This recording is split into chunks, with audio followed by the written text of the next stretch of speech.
Coach, can you explain Sam Hubbard and Chase Young getting some looks in the at middle linebacker? Is that just an increase of their roles around? Yeah, we're just trying to build our package and a rushman package. We're just trying to change it up so teams doesn't get a feel for what we're doing. So it's just part of what we're doing right now. There more to come there? We hope so. Do y'all ever do something just to make other teams be alert that you might do it? You understand what I'm saying? Do y'all ever go that far? Yeah, we try to make sure teams work on what we're doing, so we'll give them some of the work we're doing. Yeah, that's always part of the process. Coach, how did Jalen Holmes play last week? It looked like y'all used him more inside because of Draymond missing and stuff, but is he your Army Jeep? How would you describe what he means to your group up front? The fact that in our rushman pack he plays 3 technique and we're in a pass rush situation, so it's a really smooth transition for him. The thing we had to teach him just how to play the blocks because he doesn't see it on a normal base. He's always rushing. I thought Jay did, watching the videotape, I thought he did a great job.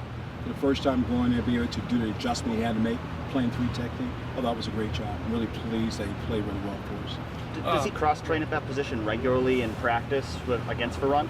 Yeah, no question about it. In nickel, he get caught and run anyway. So the only thing he had to do different, he had to play double teams. He had to play pull guards. He had to read all those keys. So we repped him real hard during the week so he'll catch up on those things. But he got it. He did a really great job. Do you see him continuing to start at that spot this week? Yes. Coach Meyer mentioned him and Tracy Sprinkle as guys that can do that. What sets them apart from maybe other defensive ends? First, they're smart. You know, they're smart. Taquan Lewis, the other guy, can do that also. So they're both smart. They understand our defensive scheme. They understand how to rush, how to play and run. So that makes it easier transition to do that. Larry, just talk about kind of the impact of Chase Young over the last couple of weeks and kind of his growth through getting extended playing time. It's really neat because he's playing a lot of football right now. He's probably played 60 plays in the last 2 games for a freshman. That's pretty outstanding. Again, it's about a growing process. He's learning how to play, get him on the field, how to play at maximum speed at this level, and he's doing a great job. I mean, there's some growing pain he'll go through, but so far so good. Yeah, what are some areas that you see that need to be improved, and how, like, does he go to, Sam or guys to work on those things? Just a recognition of offensive play sets. Just understand Zach was coming at him. See a backfield set. You understand the ball is going outside him. It's going to go inside. It's just recognition. How hard? I don't know if hard's the right word, but having a guy like that with so much talent and not being able to get him on the field as much as maybe you'd like, just because you have that depth. I think it's a good thing. And the thing that I don't want to do with a freshman, put him in a situation he's giving him a chance to fail. I want him to have success every time he hits the football field. And I don't want to put him in a situation that the game is on the line and he's in the game. I don't want to do that right now. His time will come. So right now it's a great process for him. He's playing 20, 25 plays against a freshman. That's a really good job. So I'm not going to push that. Is that something you have to reiterate to not just him, but other young guys in there? Maybe all the time. All the time. We play a tough game. Maybe he gets 15 reps. I'll go to the side and say, this is the game. I'm going to put you in a situation where I want you to be successful. This might not be the chance to do that. So we try to talk about that. You talked when you got here about the depth that you wanted to create. Is this what you've envisioned? It is. Be able to have 5, 6, 7 guys can play different positions. We really give you a lot of variety to do things up front. And this is what I've always wanted, to be able to do that with guys. Larry, we've talked about Tracy before. Yeah. How well is he playing so far this year? You don't get it in the production, but you get in the field what he's doing. I can tell you a great play. We're down the goal line when Draymond got the sack. It's only because he would call a knock technique. He came across, he appeared in the gap, the back started to cut back, and it was Draymond running right through him. That doesn't show up on the videotape, and you guys don't see that stuff. But those are the kind of things that he does, unselfish to the nose guard that we want him to do. So right now, excuse me, he's doing a great job for us. And he had the tip of the base. Exactly. Another thing, we tell our nose guard, you don't get a double team. Find the ball, mirror the quarterback, when he gets to throw it, match your hand. And he did a great job for us. Given all that he's been through, whether it was the offensive thing early in his career before you got here, to the injury last year, to see a guy get to where he is on this team as far as a captain and all that, what does that say? Tracy's in my heart. I think what he's done, how far he's overcome things, and to be in a position right now, well, what a blessing for him. A great testimony of himself and who he is as a person. But he's a great leader. He's a great young man. I can't be happy to see where he's at right now. I know Jalen played defensive tackle 3 technique last week, but have you ever had 6 defensive ends grade out as champions before? Not yet.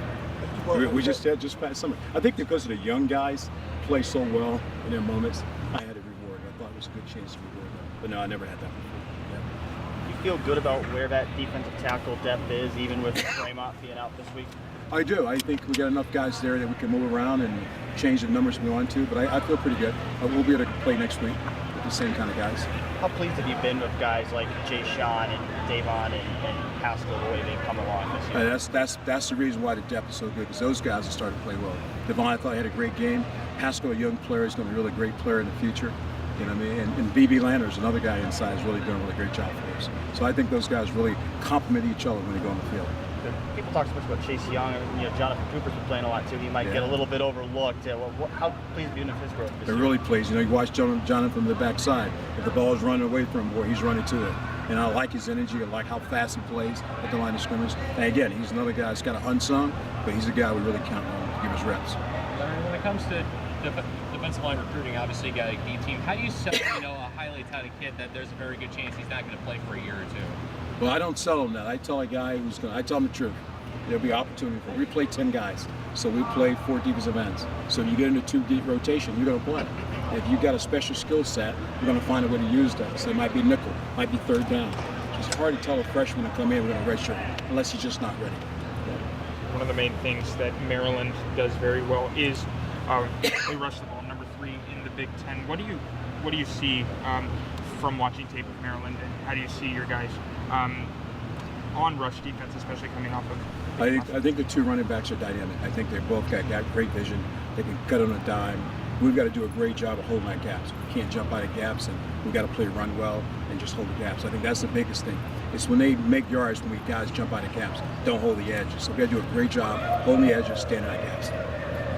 A number of defensive linemen here now, and even like some recruits, can't speak highly enough of how you build relationships with them, when they're in high school and before they get here. Your knack for building relationships, is that something you had to work on, or is it just kind of become natural to you? It's natural for me, being a family guy, having kids, and having some football players in the family. I think it's real support. Most families want to feel like the kid can come to a place and be comfortable, and they get a chance to grow as a young man. And that's what I sell. Ohio State's a great university. It sells itself. But what can he get besides that? And what I try to do is be his role model, try to be a father figure somehow, but really kind of teach him how to be a man also as we grow up. I think that's more important, building relationships.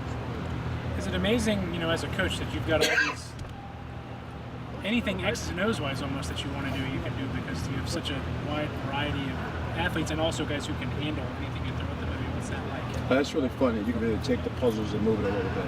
And that's what we're doing on defense. But we still want to be successful, so we don't want to give them too much, because then you got a guy on the field hesitant. So we just move a piece every now and then just to see how it goes. But our guys are doing a great job of just. How often do you end up in a situation where you're disengaged with this many guys? How often? It's very rare to have opportunity to have these many guys playing 8 to 11 guys a game. It's tough to do, but they really got to suffer, so it's easy to get them in the game. But this is very rare to be able to do that. Last questions for Coach. I don't know if you've been asked this, but Jerome Baker and Chris Worley apparently come over and work with your group during special teams exercises. Yeah, we'll grab them on Thursday. They'll come down with us and just spend some time working their hands and hips, because they got to rush the passer also. So we just give them little added things for them to do. Yeah, that's my question. Did you guys suggest that, or did they just kind of show up and you sort of looked at them like, what are you doing? No, because they rush so much. We're always asking the guys, come down and get some extra work at us. And they both want to learn. Yeah, they both want to learn it. Yeah. Yep. Jalen was talking, I think it was 2 weeks ago. Last question. He said that Chase Young has #1 pick potential. Like, when you see him, what is that ceiling? Yeah. He's just, again, you got to hold the water a little bit, because he's just a young kid, and so he still has not seen his growth development go. He's got all the potential, all the tools set. Now, how he grows in the next 3 years really depends on where he's going to be at the end of his career. I think he's got the tangible things to do, but he's got to play more football, recognize football, understand how to play.